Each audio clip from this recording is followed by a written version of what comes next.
What incredible founder stories. I was a founder myself, and it reminds me when I hear founders speaking about their journey why I love investing, because it's a job where you get to spend time with founders all day, as I'm sure Zach and the other investors in the room can relate, and you get to get pulled into their story and be a part of that, even if it's a small part.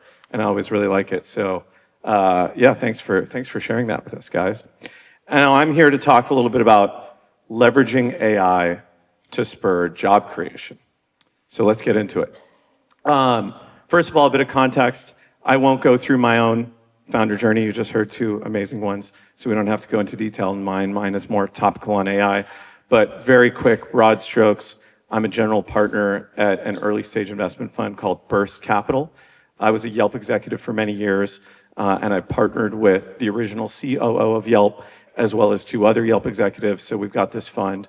I've been in tech for 20 years. First, I got started as an investor at Summit Partners. I spent a decade starting and building companies like Yelp, where I was for 7 years through the IPO, and I co-founded Stitcher. I was a trial pay, did another couple startups, so lots of startups, and then I came back into the investing side 8 years ago, first at Social Capital, Canvas Ventures, and now at Burst. So that's quickly, my kind of tech, and we'll get into AI background. I've invested in a bunch of AI companies. One of them, for example, that Burst and I invested in, OfferFit, is an AI company in the marketing tech realm that we heard about earlier with Kapost.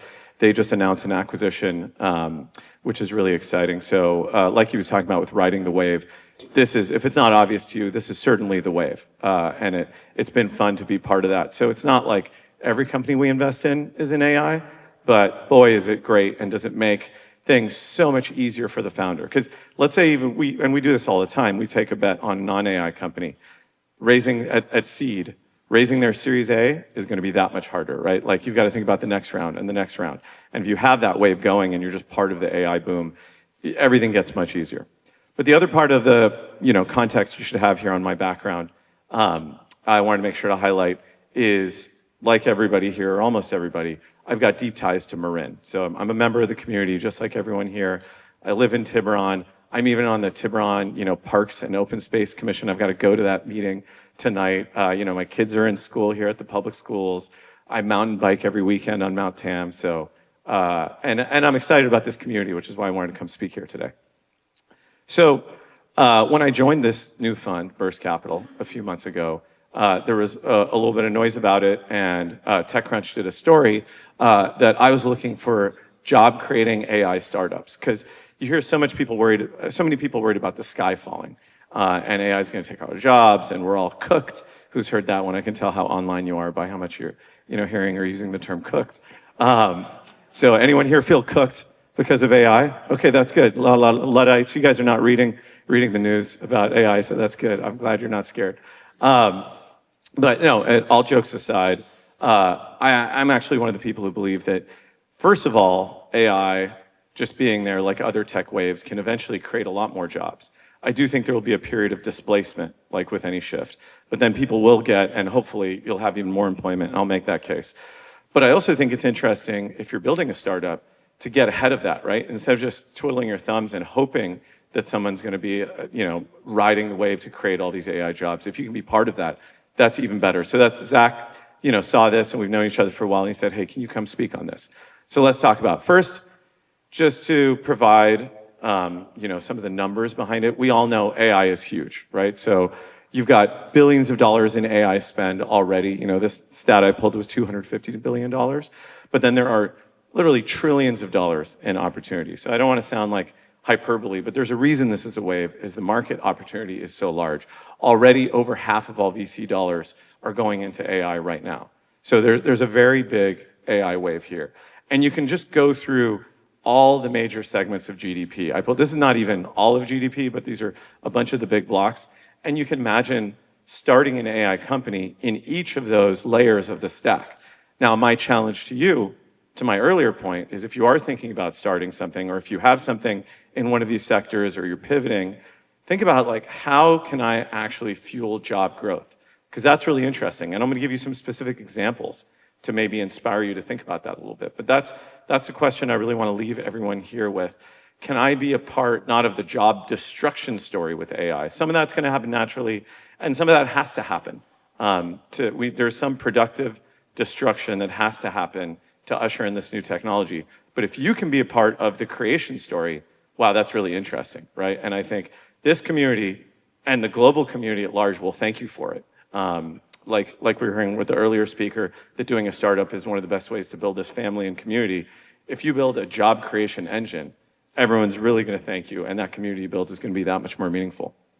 And I put this up here to kind of be an image around history rhyming and not repeating. So you had this panic and sky is falling and concerns about job displacement and actual job displacement with many previous waves of technology. So even going back to the steam era, early machinery displaced jobs, but then created 2 million new industrial jobs. Electrification led to 3 million new jobs in manufacturing and utilities. The internet boom was one that some of us are actually old enough to have experienced. Some estimates say it created 1 million new jobs. I think probably a lot more even in software development and IT services. And then there was another tech boom after, I don't even know what to call it, because I was thought, there are these terms, there's cloud, there's social, local, mobile, there was SOLO-MO, there's so many different names. I just put it all together in one big tech boom that added, I think, at least 3.5 million new tech jobs. So the AI era is also projected to maybe create 2.5 million new jobs by 2030, which are AI related. So that's interesting. But again, that's not going to happen magically. We all have to be a part of that.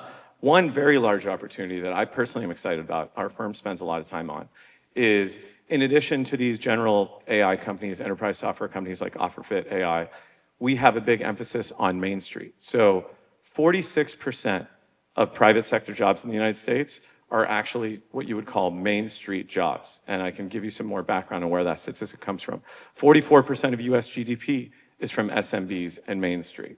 5.5 million new business applications were in 2023. That's a record high. So, people in this country, there's a big movement around it, are wanting to start things. They're wanting to start their own small businesses. And a lot of times these aren't tech companies. They are, especially in this room, a lot of us are tech is near and dear to our heart when we think about entrepreneurship.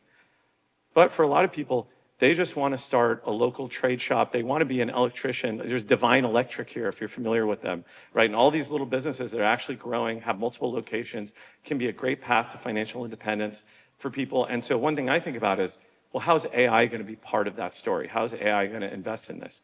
To give you one really specific example that didn't even meet the cutoff deadline for me making this deck, we have an investment in a company, owner.com. They do AI for restaurants and small businesses. They just raised money at $1 billion valuation. It was announced last week, right? Like AI and software for the SMB, for Main Street. This is a really big theme.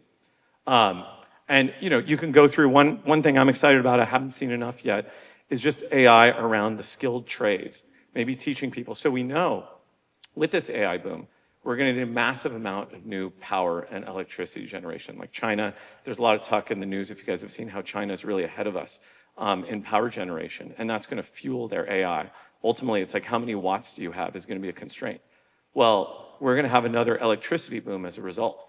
Who are all the electricians who are going to do this? When's the last time you tried to get an electrician, like same day notice or next day to your house?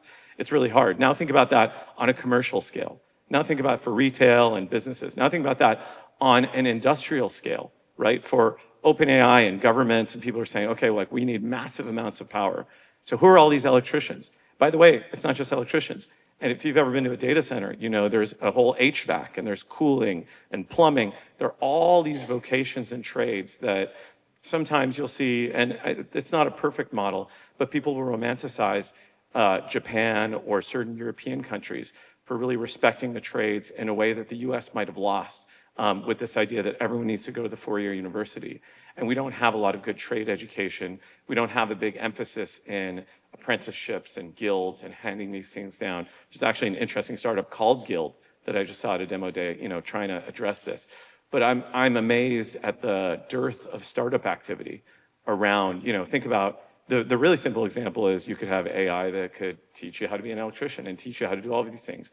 But what else, here can you guys imagine, both for your own startups and your friends who aren't in this room, or your kids or your nephew, nieces, cousins, like inspire people to start companies around these themes, because I think there's a huge white space here and not enough founders focused on it. Too many founders are just focused on, I think, iterating on the previous ideas where they see dollar signs, right? Like, can I make an LLM that's slightly better? Can I make a slightly better voice agent? Something that's already white hot, and can I do a slight iteration? But they're not thinking about this. It's ultimately going to be a very large opportunity. Another lens to help you think about AI job creation is, if there's one book that really inspired me, I'd recommend you to read. It's this book called Average is Over by Tyler Cowen. The interesting thing is, this book was actually published long before this current AI boom. I should know in my head the published date, but definitely well before 2020, right? And really before any of this really started in the current wave. But this author is really intelligent about the idea of humans working with machines. And he played a game called freestyle chess, where instead of just playing like as a human playing chess, or, we all know there are algorithms that play chess really well, and there's Deep Blue, there's really famous, playing against people like Kasparov. You can choose to use the algorithms at your disposal. You can choose not to. You can choose to trust one algorithm, or you can run 10 at one time. And his observation, and it's probably changed, now, but at the time he was writing about a phenomenon where the best freestyle chess players could beat both the best humans and the best algorithms. Because if you think about it, if you're in the driver's seat controlling the algorithms, you're deciding what to use, when, how, you're tweaking it all. Ultimately, that's going to be more powerful than any one human or any one AI or any one piece of software. You'll see people do it now. If you're users, how many people are using AI and ChatGPT and stuff on a semi-regular basis? Okay, most of you. How many people do what I'd call multimodal, where you do multiple AI software? You check OpenAI, but you might also check Perplexity, or you might use, something else at the same time. Most of you as well. See, that's really interesting. And if you think about that, that is also part of this future of job creation. Like, what are humans' roles in doing? So the obvious one is prompt engineering. That might go away. There's a lot of talk of like, why do we need, I saw a funny way to describe it from one pundit today. He said, if this is truly the future, AI, humans talking to LLMs and AI, do we really need these incantations, like their spells? Like, okay, imagine you're an expert in this. Like, why would you need all this prompt engineering? It actually should get abstracted away. But for now, it's a big growth area. AI tutors is an obvious one. Sam Altman has been talking about this a lot. It's crazy that the CEO of the largest AI company on the planet has been talking about this for 2 years, and they still don't have a product doing this. So there's opportunity there. Vibe coding, you've all heard about. OpenAI did just launch that, and there's many competitors. But there's vibe coding for every category. There's vibe coding to create software PowerPoint presentations. There's vibe coding to create any kind of content. And so coming back to this freestyle chess model, I think Tyler's observation here is the human plus AI could be a huge lever of job growth and creation for these jobs we can't even imagine now, but all these people operating, much like we have all sorts of IT, software engineer. Who would have ever thought that Salesforce administrator was a massive area of job growth 20 years ago, right? If I told you what's a Salesforce administrator, you'd be like, I don't know what you're talking about. And now, that's a huge, if you go become a Salesforce administrator, you don't even go to college. You can just get licensed as a Salesforce administrator.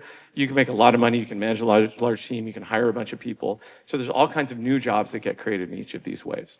So what I'll leave you with is Marin actually has a deep history in innovation. The people that live here, I think there's something magical about this place being across the Golden Gate Bridge, literally the global symbol of innovation.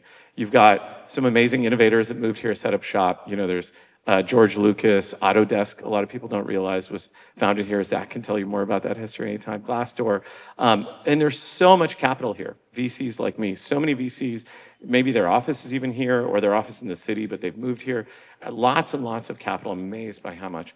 But I think this should be an overflowing audience full of founders. I think there's really an opportunity for more founders in this community to create these cutting edge tech companies as well. So I hope you all do that. I know many of you already are. I hope you inspire other people around you in the community to do that, so we can give a good run to the South Bay, make the North Bay take over from the South. Yeah, let's give that a round of applause. And while you're doing it, maybe put that bug in people's ear to how can AI actually lead to job creation, because that's beneficial to all of us. Thank you.